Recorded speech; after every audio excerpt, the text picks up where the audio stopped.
पण 1 वाटी तांदूळ भिजवून घेतलाय 2-4 तास आणि 1 बटाटा घेतलाय. हे वाटून आपण काही मसाले घालून भज्यासारखं लेकरांना पकोड्यासारखं करणार आहोत.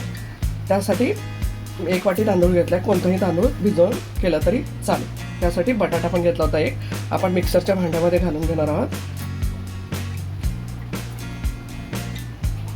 आणि आपण याला वाटून घेणार आहोत. त्यासाठी लागणारं साहित्य जे आहे ते अर्धा चमचा जिरे आहे, अर्धा चमचा धने आहे, थोडीशी कोथिंबीर चिरून घेतलेली आहे, आमसूल पावडर अर्धा चमचा घेतलेला आहे, चिली फ्लेक्स अर्धा चमचा, चवीप्रमाणे मीठ आणि 2 हिरव्या मिरच्या बारीक चिरून घेतल्या आणि तळणी करता तेल घेतलेलं आहे.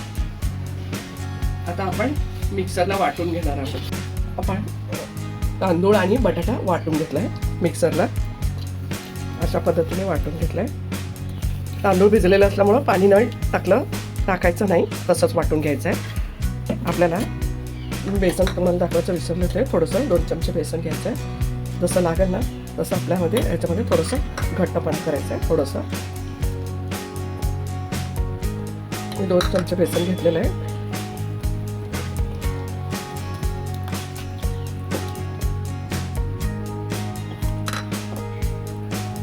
त्याप्रमाणे आपण हे सर्व बॅटरमध्ये टाकून घेणार आहोत.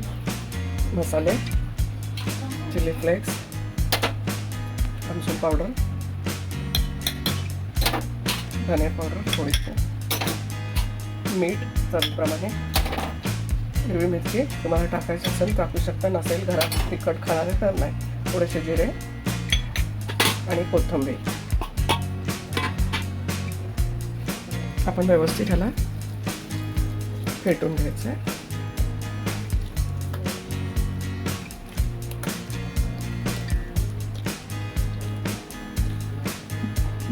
आपले तांदूळ आणि बटाटा वाटून ठेवलाय. त्याच्यामध्ये 2 चमचे बेसन टाकलं होतं, 2-2.5 चमचे, आणि अशा पद्धतीने बॅटर तयार झालं आहे. मसाले टाकून घेतले. आपलं तेल कढईमध्ये तापलेलं आहे. आपण छोटे छोटे टाकून घ्यायचे.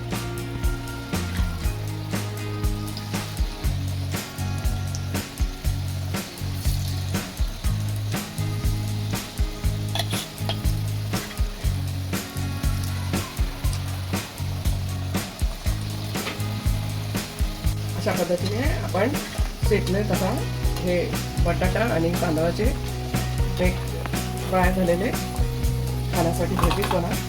अशा प्रकारची खूप छान लागतात. वरून क्रिस्पी, आतून छान. आपण अशाच पद्धतीने सगळे करून घेऊ.